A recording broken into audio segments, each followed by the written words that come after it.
The day they buried my husband, it rained the way it does in movies. Slow, deliberate, like the sky itself was grieving. I remember gripping the umbrella so hard my fingers went numb. The sound of soil hitting the casket echoed like finality. And as I turned to face the small crowd, my heart broke again, because two faces were missing. My parents. They hadn't called. They hadn't sent flowers. They hadn't even texted. Just silence, cold, deliberate silence. A week later, when I was still learning how to breathe without him, they showed up at my door. Not with condolences. Not with food or comfort, but with smiles, bright and empty, as if nothing had happened. And then my father said the words that hollowed me out all over again.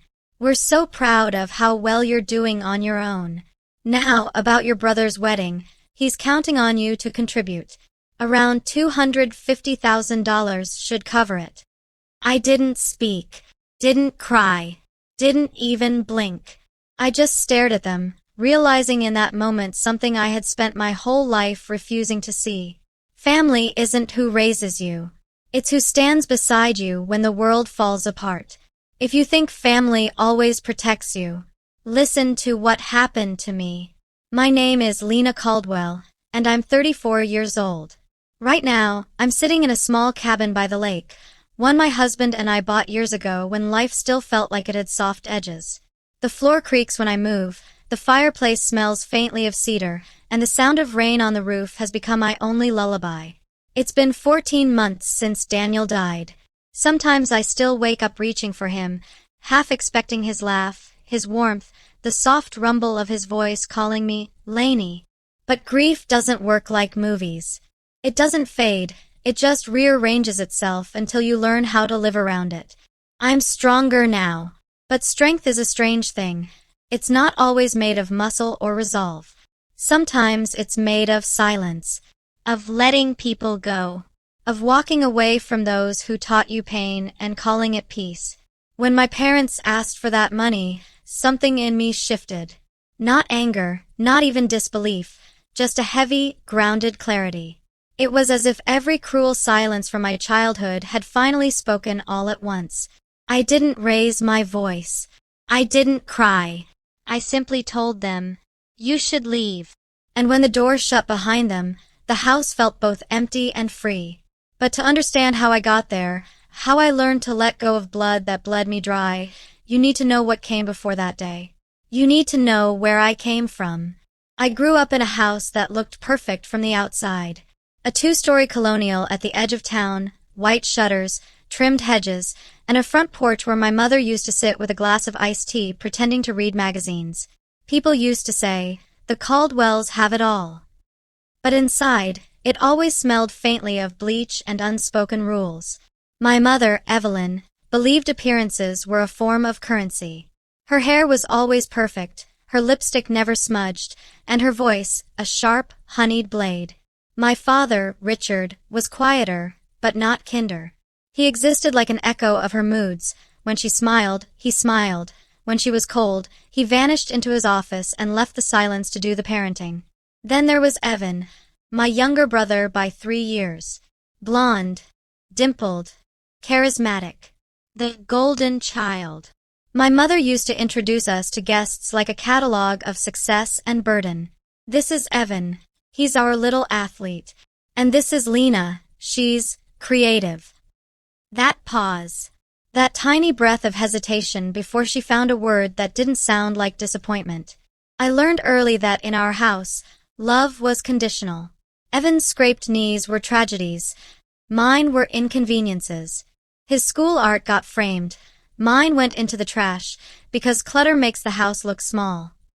Every compliment I received felt stolen. Every reprimand deserved twice over. But I didn't hate him.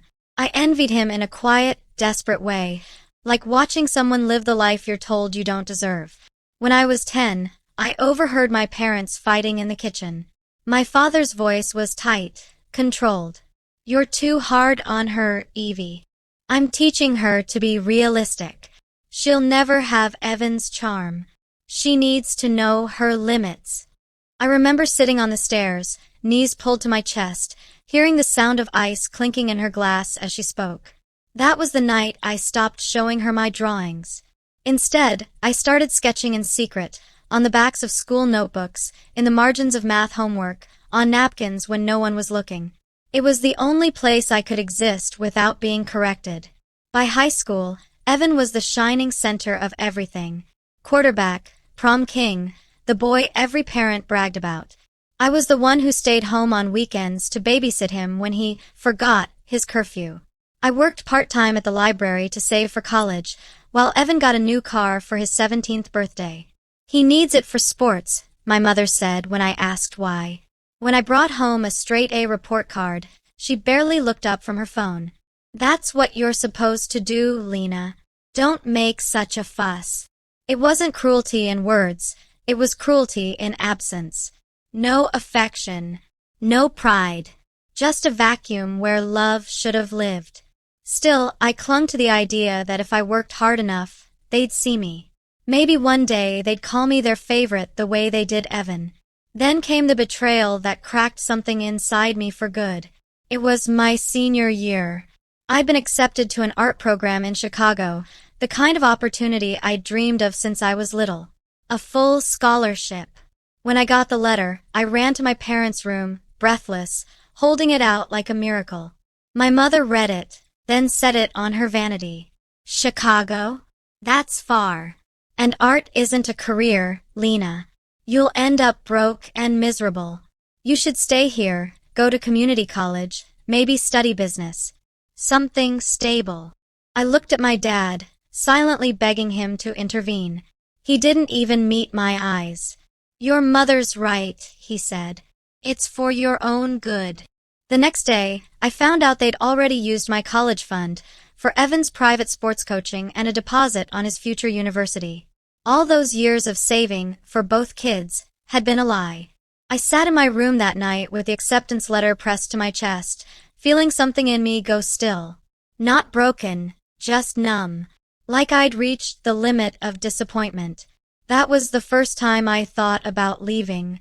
I left the following fall, not for Chicago, but for a small art program 2 hours away. I worked nights at a diner, took classes by day, and stopped calling home after the 5th unanswered voicemail.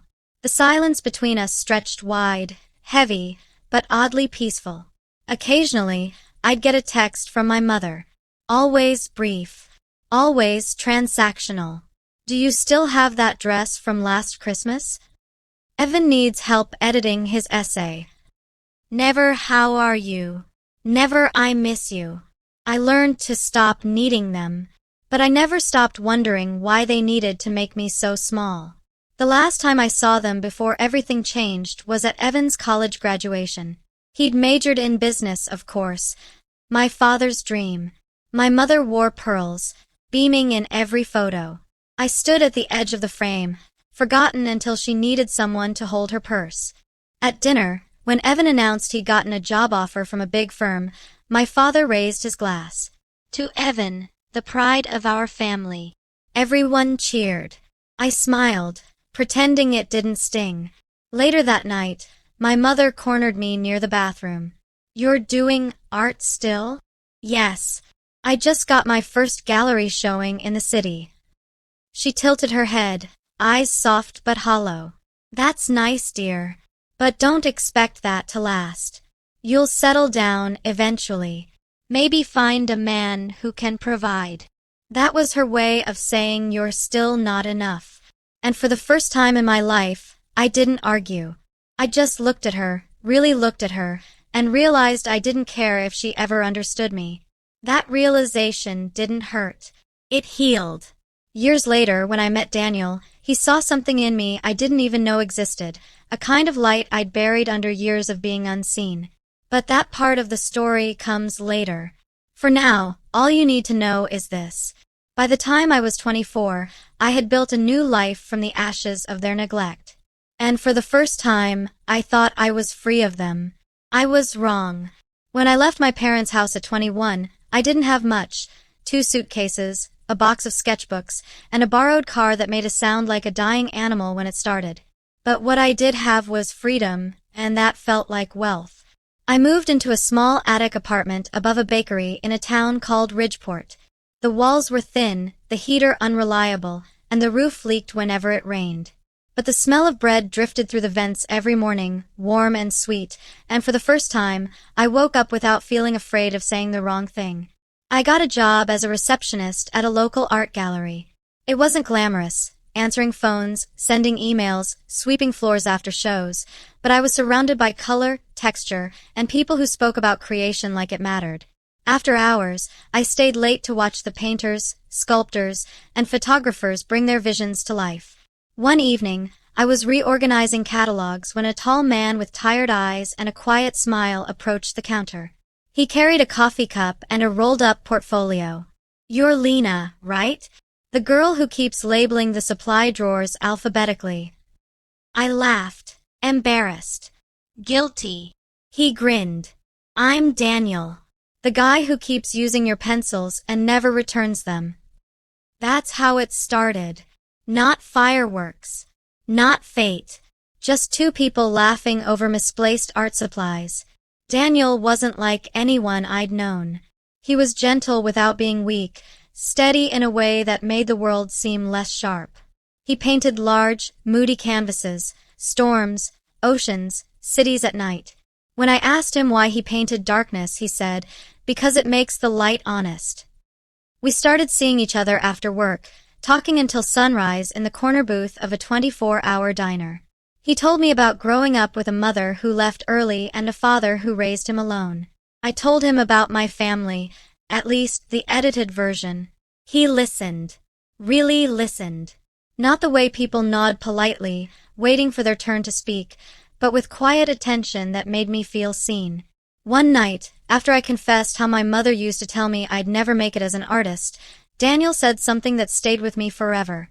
"You don't need anyone to validate your art. You're allowed to exist without permission." That was the moment I realized what love was supposed to feel like. Over the next few years, everything changed. Slowly, steadily. Daniel's paintings started selling. I took on more responsibilities at the gallery, eventually curating small shows myself. We rented a bigger apartment, then bought a house, a little fixer-upper near the lake, with paint peeling on the porch and ivy crawling up the bricks. It wasn't perfect, but it was ours. I'd paint on weekends, sometimes small landscapes, sometimes abstract bursts of color. Daniel said he could tell what kind of day I'd had based on the palette I used. "When it's blue and gold," he'd say, "you've forgiven the world again." He asked me to marry him on a rainy afternoon in the same diner where we first met. No grand gestures, no audience, just him, a cup of coffee, and a ring that caught the flickering light. "You're the piece I never knew I needed," he whispered. We got married in a small ceremony by the lake. I wore a simple ivory dress and wildflowers in my hair. My parents were invited. They didn't come. My father said Evan had a business trip. My mother didn't bother with an excuse. When I walked down the aisle alone, Daniel squeezed my hand and smiled softly. "You have me now," he said. And for once, I believed him. The first years of marriage were quiet, beautiful. We built a rhythm that felt like breathing. Morning coffee, late-night laughter, paint-stained hands, and the kind of silence that felt comforting instead of cold. But even in peace, the ghosts of the past lingered. Sometimes I'd flinch when Daniel raised his voice, never in anger, just in surprise. Or I'd apologize for small things, spilled water, broken glass, a misplaced brush. He'd frown, gently take my hands, and say, "You don't have to shrink from me." Healing isn't linear. It's learning how to stop expecting pain. A few years in, I opened my own studio downtown. A dream I'd once been told was impossible. It started small, workshops, local art shows, community projects. I poured my heart into it. For the first time, I wasn't surviving, I was building. Then came the letter. It was from my parents. The envelope smelled faintly of my mother's perfume, sharp and floral. Inside, a short note written in her careful, practiced handwriting. "Dear Lena, your father and I heard about your new studio. Congratulations. We're glad to see you've found a niche. Evan just got promoted at his firm. He's doing wonderfully. We should have lunch soon. Maybe you can tell us about your husband. Love. Mom. No apology. No acknowledgement of the years they'd ignored me. Just a reminder that Evan was still the golden one. I didn't reply. Daniel read the letter, his jaw tightening slightly. You don't owe them your time, he said. And I didn't. For a long time, we lived quietly. We had friends, art shows, and the kind of happiness that grows in small moments. I thought maybe the universe had finally given me peace as an apology for everything I'd endured. Then, one winter morning, Daniel collapsed in our kitchen. I remember the sound, the crash of the mug, the gasp that never finished. I remember the smell of burnt toast, the faint hum of the radio, my hands shaking as I called for help. They said it was a sudden cardiac arrest. No warning signs. No reason. Just gone. I was 33, and the world ended in a heartbeat. The days that followed blurred into static. The house filled with flowers, condolences, and the sound of people saying, "He was so young." I stood there, smiling, nodding, thanking them, feeling like I was watching someone else's life. At night, I'd sit in his studio surrounded by unfinished canvases, brushes still wet, a half-drunk cup of tea beside them. The scent of turpentine made my stomach twist. I tried to call my parents. Once. Just once. I thought maybe, just maybe, they'd care this time. My mother answered. "Oh, Lena. That's terrible. You must be so upset. When's the funeral?" I told her. She made a small sound. That weekend's difficult for us. Evan has a golf tournament. There was no "I'm sorry," no "we'll try," just the faint clicking of her nails on the phone. "I'll send flowers," she said. "White lilies, maybe. They're tasteful." And then she hung up. They didn't come. Not my mother. Not my father. Not even Evan. I stood by Daniel's grave with rain soaking my dress, surrounded by his friends, my new family, while my own flesh and blood chose leisure over love. That was the day something inside me hardened. For months after, I couldn't paint. I couldn't even enter the studio. Every brushstroke felt like a betrayal, of him, of us, of what we'd built. But grief, like water, finds cracks to seep into. It moves you even when you don't want to move. Slowly, I began painting again. Not for shows, not for money, just to breathe. Each canvas became a confession. Anger, sorrow, numbness. But beneath all that pain was something else. Clarity. For the first time, I saw my life without illusion. My parents had never loved me in a way that mattered. And I was done begging for their version of love. Then, almost a year later, when I had finally begun to smile again, the doorbell rang. I opened it to find them standing there, my parents, dressed in their usual perfection, smiling as if the world hadn't shattered. "Lena," my mother said brightly, "you look well. We were just saying how proud we are of you." My father nodded, hands in pockets. "You've done fine for yourself." I stood frozen, heart pounding. Then my mother's smile widened. "Now, about Evan's wedding." When my parents appeared on my doorstep that day, I felt something strange. Neither shock nor anger, but a deep, exhausted calm. They hadn't changed. My mother still wore her hair in that perfect chignon, her pearl earrings glinting under the porch light. My father stood slightly behind her, expression neutral, hands folded as though waiting for a business meeting to begin. Behind them, the world was quiet. A late summer afternoon, sunlight dripping through the trees, dragonflies humming over the lake. I hadn't heard from them since Daniel's funeral. Not a word. So when my mother smiled and said, "It's been far too long," I had to stop myself from laughing. I opened the door just enough to block their view inside. "What do you need?" Her face twitched, just slightly. "Can't we visit our daughter? You could have visited when my husband died." Silence.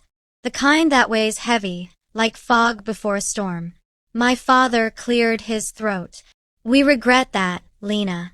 Truly. It was unfortunate timing.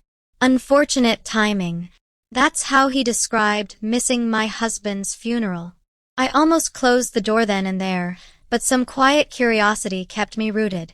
Why are you here? I asked again. My mother clasped her hands together, her voice sliding into that rehearsed tone she used when she wanted something. It's about Evan. He's getting married this spring. Finally. You'll be so happy when you meet her. She's delightful. They're planning something beautiful, but, well, weddings are expensive.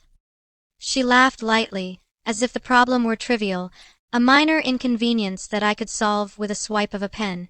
We thought it would mean a lot to your brother if you contributed. He's always admired your success.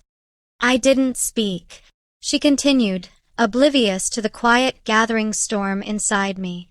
It would be a family gift, really. Something symbolic. We were thinking, oh, perhaps $250,000? That would help with the venue, catering, and a few travel costs. $250,000. $250,000. For a man who hadn't texted me since our wedding day. For parents who skipped my husband's funeral for a golf tournament. I looked at her, and for the first time, I didn't see my mother. I saw a woman who'd raised me to believe love was a transaction, and now wanted to cash in. I'm sorry, I said slowly. Did you just ask me for $250,000? My mother smiled wider, as though I'd misheard. Oh, don't make it sound so cold. You've done well for yourself, haven't you? The gallery, the house. Surely Daniel left you comfortable. That name, Daniel. She said it like a commodity, not a person. I felt my pulse quicken, but my voice stayed steady. He did. And I've worked hard. But that money isn't yours to ask for. Her smile faltered. My father shifted uneasily beside her. Lena, he said, his tone measured, family supports family. You were given opportunities. Private school, art lessons, all the things that shaped your path. Now it's time to return the favor. I almost laughed at the irony. Those lessons. I begged for them. You both spent more on Evan's cleats than on my entire education. My father stiffened. You're being ungrateful. I stepped back slightly, letting the door creak as it opened wider. The sound seemed to slice the silence in two. Ungrateful. I repeated quietly. You missed your son-in-law's funeral. You didn't even send a card. And now you show up here to ask for money. My mother's eyes flashed. Watch your tone, Lena. That old command. The one that used to make me shrink. But I didn't shrink this time. The air between us grew dense, electric. You've always misunderstood us, my mother said finally. We pushed you because we believed in you. We just wanted what was best. What was best for me, or for you? I asked. Her mouth opened, then closed. My father looked down, studying his shoes. I realized then that they hadn't come to reconnect. They'd come to collect. My success, my independence, even my grief, none of it mattered to them except for what it could yield. Still, I kept my composure. I'll think about it, I said finally, my tone flat. You should go. Relief flickered across my father's face, as though the matter were settled. We knew you'd understand. I didn't say yes. He froze. My mother's smile cracked, just slightly. I stepped back, letting the light fall across their faces. You should go now. I'll call you. And I closed the door before they could speak again. That night, I sat in the studio surrounded by Daniel's paintings. The rain outside hit the windows like soft applause. I didn't cry. Not like before. Instead, I thought about every time I'd been told to be grateful, every moment I'd swallowed hurt because I was too afraid of being labeled difficult. And I realized something simple but profound. They had never wanted me healed. They had wanted me dependent, but they had come to the wrong version of me this time. Over the next week, my phone filled with messages from my mother. Did you talk to your accountant yet? Evan needs to finalize payments. We're counting on you to make this happen. The entitlement dripped from every word. Then Evan called. His voice was smooth, familiar, almost brotherly, like we were still kids, like nothing had happened. Lena. Hey, Mom said you might help out with the wedding. We really appreciate it. I didn't respond immediately. You know, it's been rough planning this, he continued. And I figured, it's kind of poetic, right? You helped me start my new chapter after, everything you went through. I could hear the smirk in his voice, the casual cruelty that came from never facing consequences. Poetic, I repeated. Sure. So, can we count on you? Mom said 250, but if that's too much, maybe we can work out something smaller. Just no less than 100, okay? That word. No less. I almost smiled. Evan, I said softly, I'll take care of everything. You'll get exactly what you deserve. He laughed, relieved. Knew I could count on you, sis. After the call, I sat in silence for a long time. In the reflection of the window, I saw Daniel's unfinished painting, a storm breaking over a dark sea. For the first time since he died, I smiled at it. Daniel used to say, "The best revenge is peace that they can't touch." I understood what he meant now. I wasn't going to yell or confront them, or cut them off in anger. That would give them too much power, let them believe they'd still mattered enough to hurt me. No, my revenge would be quieter, measured, final, the kind that left no room for misinterpretation. The next morning, I drove into the city and met with my lawyer. I want to restructure my finances, I told him. Every account, every asset, everything. He blinked. All right.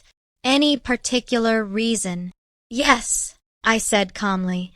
Because I want to make sure not a cent of it ever reaches my parents or my brother.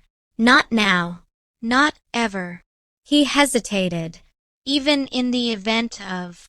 Even then, I said firmly.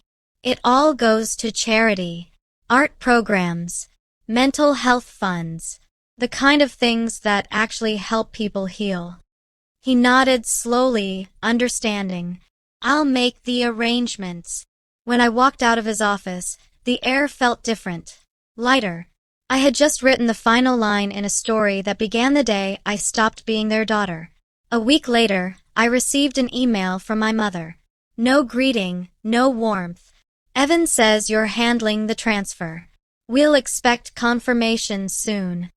I hit reply and typed 3 words. You will. Then I hit send. Because they would receive something, all right, just not what they were expecting. It took me 2 weeks to finalize the plan. Not because I wanted revenge in the traditional sense, but because I wanted it to mean something. If I was going to end this cycle of pain, it had to be clean, silent, irreversible. I started with the invitation. A few months later, my parents and Evan were in the middle of planning his wedding. Extravagant, of course. Vineyard venue, imported flowers, designer gowns. My mother bragged about it all over social media. I never liked the posts, never commented, but I read every word. Then, one morning, I sent them a message. I'd love to host an engagement dinner at my studio, a private celebration for family. I have a surprise for all of you. Within minutes, my mother replied with an overly cheerful text. Oh, darling, we're so thrilled. Of course, we'll come. Evan will be so touched. Touched. Yes, he would be. On the evening of the dinner, the lake shimmered with sunset light. I set the studio perfectly. Candles, linen tablecloths, soft jazz playing through the speakers. The walls were lined with Daniel's paintings, dark seas, bruised skies, and at the center, one new piece. A painting I had finished just a week before. It was different from the others, a golden horizon breaking through a storm. I titled it Inheritance. When my parents and Evan arrived, they looked impressed. "You've done well, Lena," my father said, scanning the room like an investor assessing property. "This place is gorgeous," my mother added, air-kissing my cheek. "Evan, look, doesn't it feel so elevated?" Evan chuckled, slipping his arm around his fiancée. She was polite, sweet-faced, the kind of woman who didn't yet know what this family was capable of. I smiled. "Please, sit. I made dinner myself." They seemed pleasantly surprised. My mother complimented the wine. My father asked about profits. Evan joked about the wedding budget. For an hour, I played the part. Polite daughter, attentive hostess. I laughed when they laughed, answered when they asked. Inside, though, I was miles away. Because tonight wasn't about reconciliation. It was about truth. After dessert, I stood and tapped my glass gently. The sound rang clear, like the prelude to a confession. "I have something to share," I said softly. "A gift, actually." Evan grinned. "You didn't have to do that, sis. You've already done more than enough." "On the contrary," I said, "I haven't done anything yet." My mother looked at me with polite curiosity. "What kind of gift?" I walked to the center of the room, toward the painting of Inheritance. The candlelight shimmered across its surface. "This piece," I began, "represents everything I've learned about family. It's about how sometimes we mistake control for care, obligation for love." My mother shifted in her chair, her smile tightening. I continued, voice steady. "You see, for a long time, I believed family was something you owed. That loyalty meant giving, even when it left you empty. But I've learned something else." I turned to face them fully. Real family doesn't demand. It protects. It lifts. It shows up when your world falls apart, not when it's convenient. The silence that followed was sharp enough to cut glass. Then I took a breath and said it. "That's why, after careful thought, I've decided to make a gift in your names. $250,000, just as you requested." My mother's face lit up. "Oh, Lena, that's to the Caldwell Community Art Foundation." Her voice faltered. "What?" "It's a non-profit I've established," I said calmly, "dedicated to supporting underprivileged artists, especially those whose families don't believe in them. The first program launches next month. It's fully funded, $250,000 in your names." I smiled gently. "You're donors now." Evan blinked, confusion turning to disbelief. "Wait, what? You gave away the money?" "I invested it," I corrected, "into something real. Something that helps people grow instead of using them." My father's face darkened. "This isn't funny, Lena." "It's not meant to be. It's closure." My mother stood abruptly, her voice sharp. "You've always been dramatic. You think this stunt, makes you noble? You're embarrassing yourself." I looked at her, at the woman who had once made me believe I was unlovable. For the first time, I felt nothing but pity. "No," I said quietly. "For once, I'm proud of myself." My father exhaled through his nose, shaking his head. "You've changed, Lena." "I had to," I said. "You raised me to believe love was something I had to earn. But Daniel showed me it's something you give freely, or not at all." At the mention of his name, their expressions froze. Guilt flickered in my father's eyes, just for a second. "You could have been part of my life," I continued, voice calm. "You could have known him. You could have stood beside me when I buried him. But you didn't. And that's something no money could ever fix." The only sound in the room was the low hum of music. Evan broke the silence, his tone defensive. "So what, you're cutting us off? Pretending you're better than us?" I smiled faintly. "No. I'm just done trying to belong to people who never wanted me." My mother's mouth trembled, but she said nothing. My father muttered something about ungratefulness and turned toward the door. Evan scoffed, muttering under his breath, "All this because we didn't go to some funeral. That did it." I looked at him, and for the first time since childhood, my voice was sharp, strong, unshakable. "You skipped my husband's funeral to play golf, Evan. You laughed that weekend while I buried the man who taught me what love really was. If you can't understand why that matters, then there's nothing left to say." His fiancée looked at me, eyes wide with silent apology. I nodded gently to her. "You seem kind. I hope you have a beautiful life away from this." Then I opened the studio door. "Good night." They left without another word. When the door closed, I stood in the quiet. The candles flickered low. Outside, the lake reflected 1,000 tiny lights. And then, finally, I cried. Not from anger, not from grief, from release. Years of pain drained out in a rush. Every silenced scream, every moment of being unseen, every desperate wish to be enough, it all poured out. I sank to the floor, whispering Daniel's name, feeling him in the air around me. In that moment, I knew he'd be proud. He'd always told me peace wasn't about forgetting.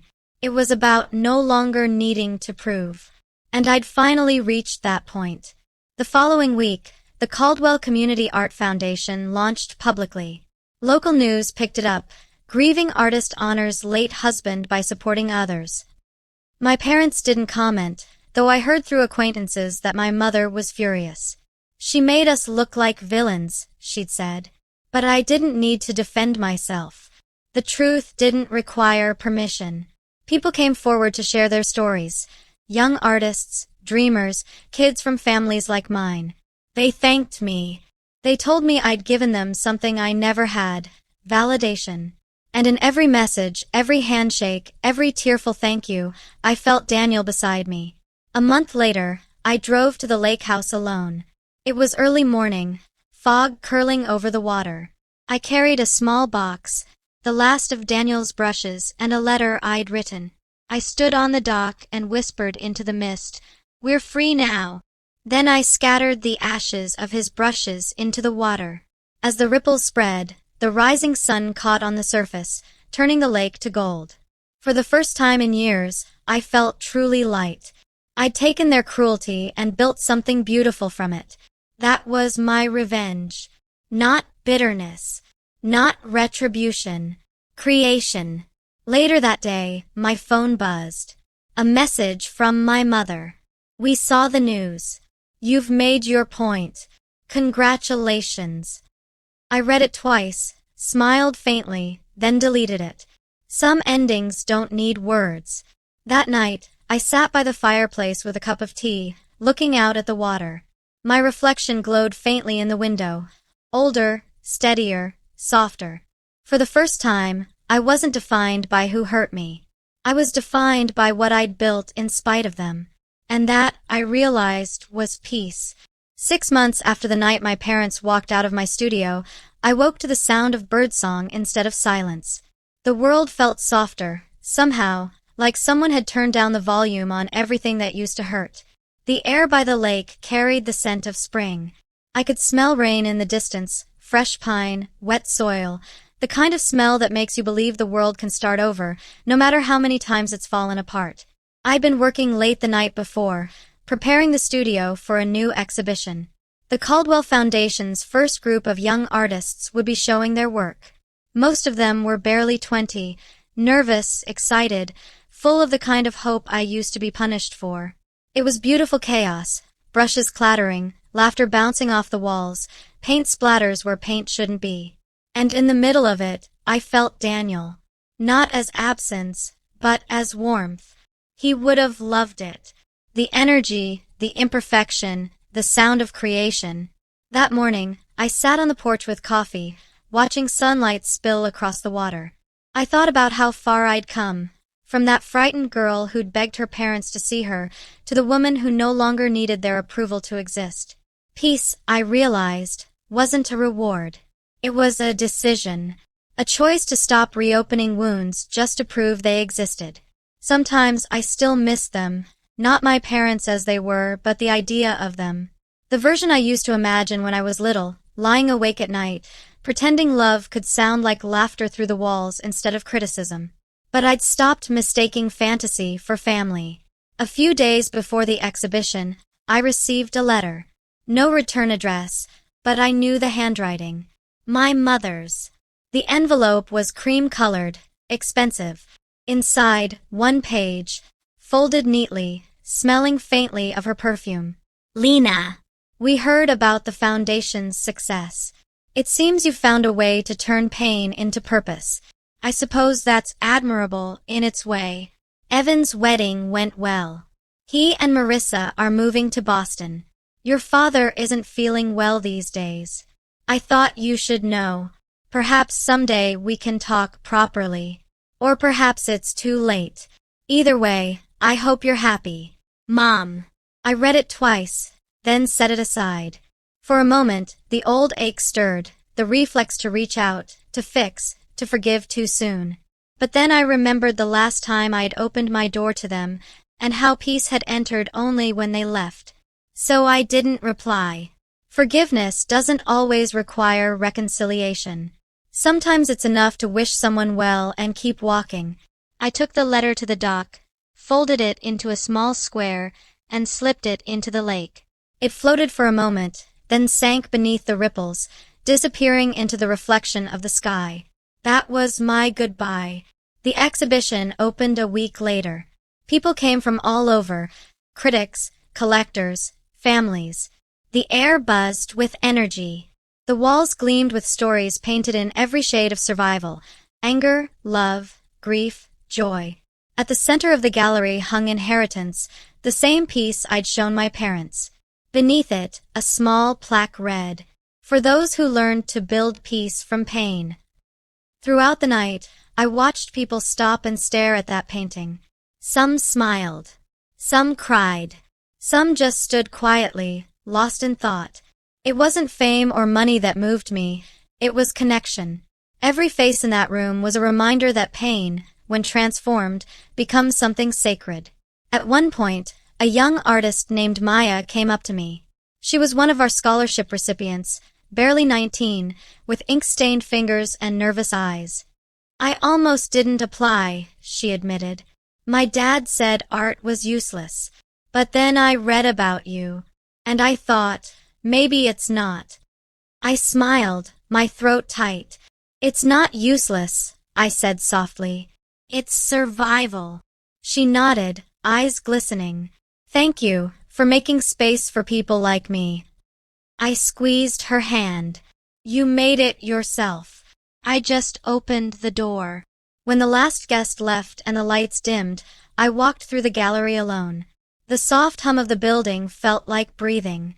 I stopped in front of Inheritance one last time.